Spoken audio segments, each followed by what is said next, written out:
Hello everyone, welcome to another episode of the Road Delta podcast. As always, I have a very special guest. All my guests are special. Today I have Francesco D'Alessio. Is that good? Yeah, it's a tough one, don't worry. Is it Italian? Yeah, Okay, yeah. cool. That's your opinion.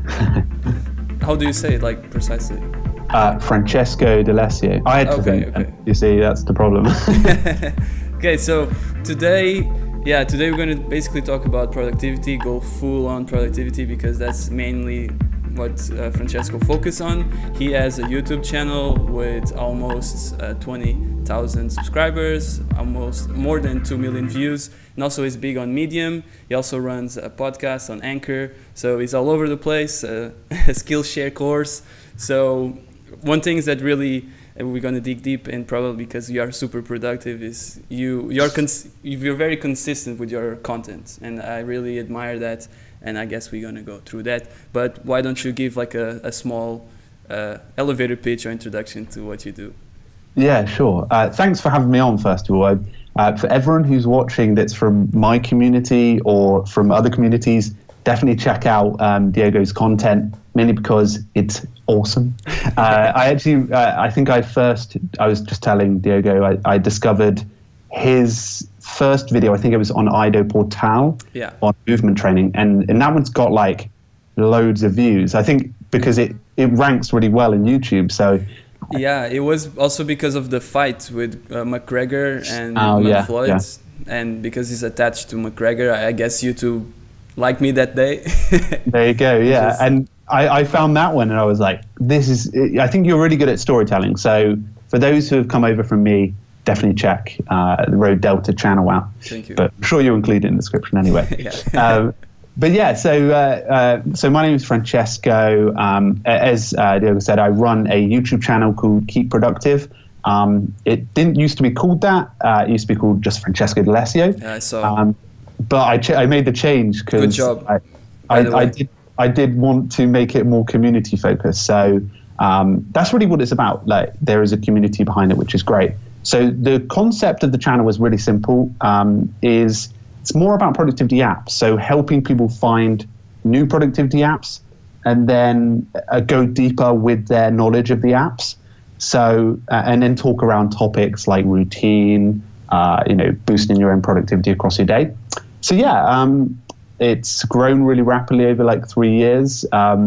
It's starting to really flourish now, and we've got a really amazing community behind it. So it's just carry on creating videos for helping other people to find the tools for them, really. Just making sure they match up and work to the best of their ability. Yeah, and I've seen the growth of the channel and just your content, and it really shows if you put the efforts. People can come in, and with productivity, I guess it's something that everyone struggles with, and everyone wants help. And I guess consistently you just reviewing apps really helps people to at least find one app that they like, not like using 20 apps. Probably we can also expand on that. Like, probably too many apps is also not a good thing. I was like, turns it more into a distraction. Yes, 100%. I always endorse small amount of productivity apps, not changing them that often, and just getting confident with them. And then you can, because the real part of everything is doing, right? That's really what the action is. And I guess doing a productivity, I like my phone is chock full of productivity apps. And I keep them in separate folders to keep them away from my daily tools. But, I think if you focus on having a small amount that works well for you, it's gonna work out well.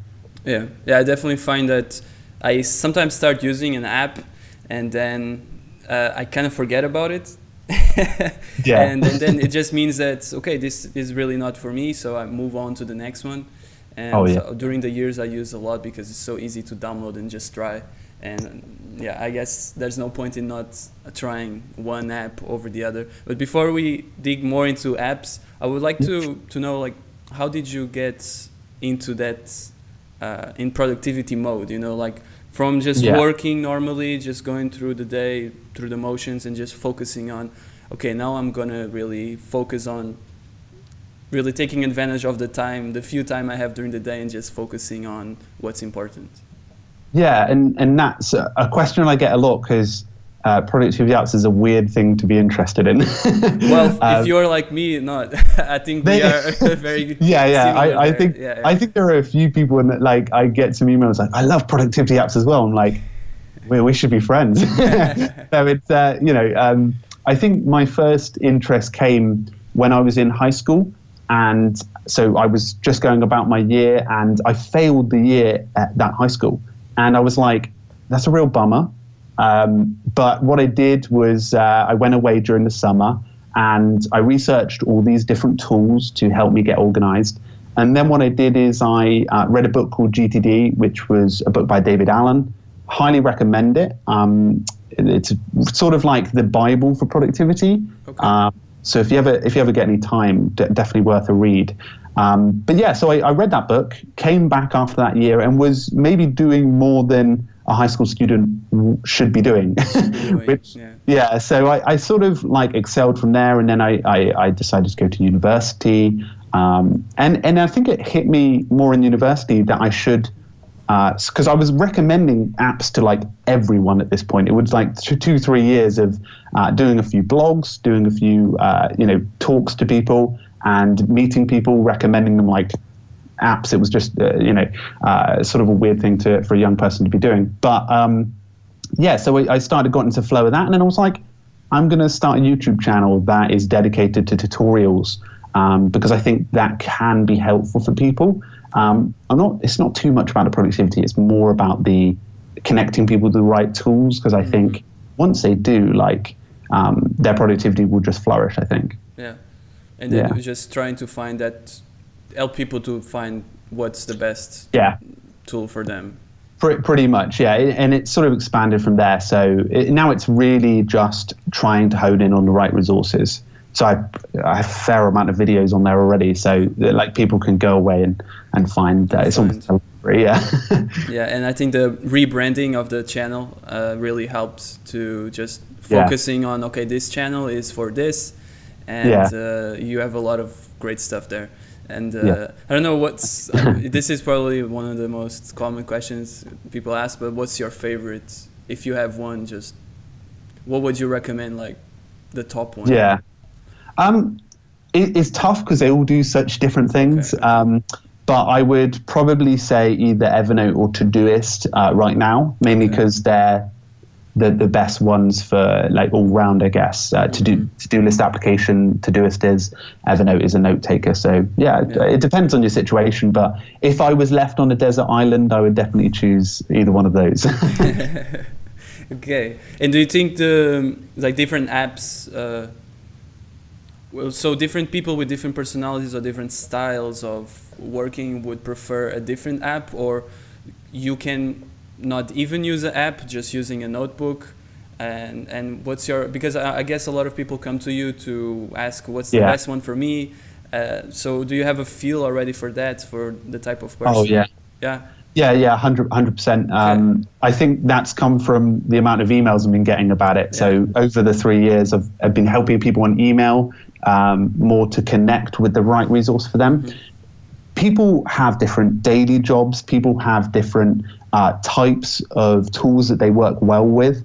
What I tend to say is 80% of the problems can be fixed by maybe the top 10 apps out there. But there are a lot of people that want and have used those resources, and they haven't quite fitted with that sort of style of productivity. So, yeah, I mean, it's a really custom experience. That's why that's why I've got to do so many videos.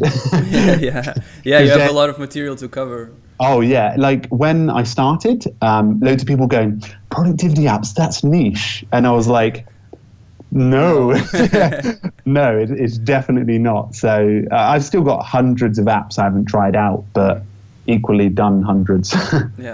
And it's quite funny. I came across probably a few years ago Habitica. It was the Habit RPG before, and I was like, man, this is for me. I'm a gamer and I like all this RPG stuff, so I started using it, and it felt too much of a video game. And it was too much close to that distracting activity. So I stopped using it. So I just I think because I'm too into technology and a lot of my time is in front of the computer, it's nice for me, I Yeah. guess, to go back to just manually, or just Oh yeah, 100%. just like a simple app that doesn't have many things, like Evernote or Google Docs, for example, and just sticking to that simple thing. Yeah. And if it has too many things like rewards, and then I can spend gold on that, and then I think it's too much for me.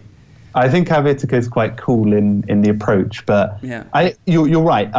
There's tons of people in the community that after a year decide to change resource, and that's absolutely fine.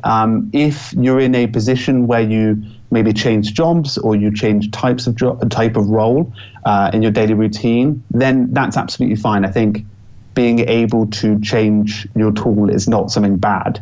I think it's good. Yeah. Like, because I was so interested in productivity apps early on, I picked a resource that I learned that I knew that I was going to be using in 5 years' time.